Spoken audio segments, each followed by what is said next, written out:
a tornado you come when you mess up my car, it is my life, and like my life, it carries me around.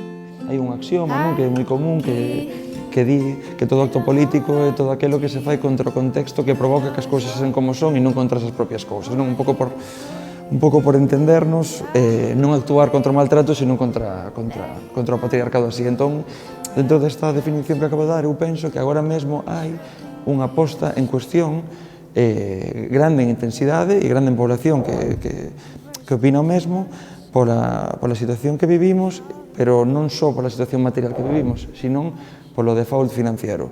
Hai unha relación, eu atopo unha relación entre que menor capital financeiro hai un maior capital colectivo, entendendo ambas como que son, non? O financeiro, acumulación de diñeiro, capital colectivo, acumulación de afectos.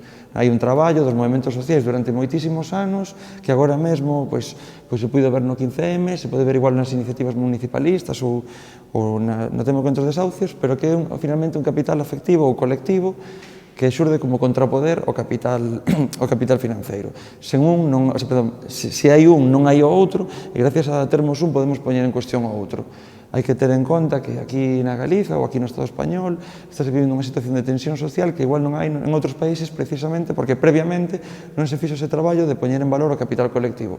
Eu creo que vivimos, como dicía antes, todo o contexto se pone en cuestión e como se actuaba dentro do proceso, como se actuaba dentro do contexto que nos toca vivir, por centrarlo nunhas sociedades occidentais, con democracias entre comillas occidentais, con un sistema económico neoliberal, os procesos políticos antes eran moi simples. Antes había unha demanda cidadá, os gobernos atendían ou non, e despois, pois, se defraudaba a ciudadanía cambiaba de opción electoral ou directamente non votaba, cosa que tamén é unha opción electoral. Eu penso que agora vivimos nunha situación ben distinta. Eu penso que agora se articularon unha serie de demandas no Estado español durante os anos 2008 ou 2009, despois de pinchar a bolla inmobiliaria, que esas demandas non foron resoltas non só polas institucións, senón tampouco polas organizacións políticas nin sindicais, entón hai unha explosión de movilización social que é o que vimos durante o 15M. O 15M toma as prazas e hai un momento no que a toma das prazas faise insuficiente para conseguir aquelas demandas e entón pásase a unha segunda fase. A segunda fase é a toma do sentido común, digamos, non? Que as reivindicacións de determinados colectivos acaben convertidas en lugar común nas conversas da xente. Hai un momento no que a toma do sentido común ou se fai insuficiente ou quizáis é que xa puxemos ao contexto nunha situación de non retorno. Entón temos que golpear de novo e buscar un novo lugar onde golpear. E agora probablemente ese lugar onde golpear sexan as institucións. E de aí ese salto das institucións de grande parte dos colectivos sociais que antes, non digo que viviran na contra, pero igual sí, en paralelo a elas.